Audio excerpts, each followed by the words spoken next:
Ordination, heritage, tradition, struggle, dream, এই ওয়ার্ডগুলো কিন্তু আমরা ইংলিশে ব্যবহার করে থাকি, রোজ ব্যবহার করে থাকি, বাট এগুলোর প্রকৃত বাংলা কি সেটা জানো কি? যদি না জেনে থাকো তাহলে শিখে না। ফার্স্ট হচ্ছে অর্ডিনেশন।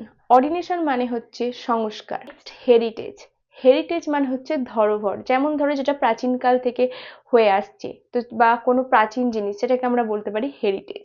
নেক্সট হচ্ছে ট্র্যাডিশন। ট্র্যাডিশন মানে হচ্ছে পরম্পরা। এবার অনেকেই বলে না যে ট্র্যাডিশনাল ব্রাইড লুক, ট্র্যাডিশনাল মানে কি পরম্পরা যেটা চলে আসছে সেরকম। Next struggle. স্ট্রাগল মানে হচ্ছে সংঘর্ষ। আই স্ট্রাগল আ লট, মানে আমি অনেক স্ট্রাগল করেছি, অনেক স্ট্রাগল করে এই জায়গায় এসেছি। এই যে স্ট্রাগল বলছি এটাও কিন্তু আমি ইংলিশেই বলছি, স্ট্রাগল করে এসেছি এটার মানে হচ্ছে সংঘর্ষ করে এসেছি। Last but not the least there is dream. অনেক ড্রিম রয়েছে, তো আমার অনেক ড্রিম রয়েছে যেটা আমরা বলি, এই ড্রিম রয়েছে মানে এটা হচ্ছে স্বপ্ন রয়েছে।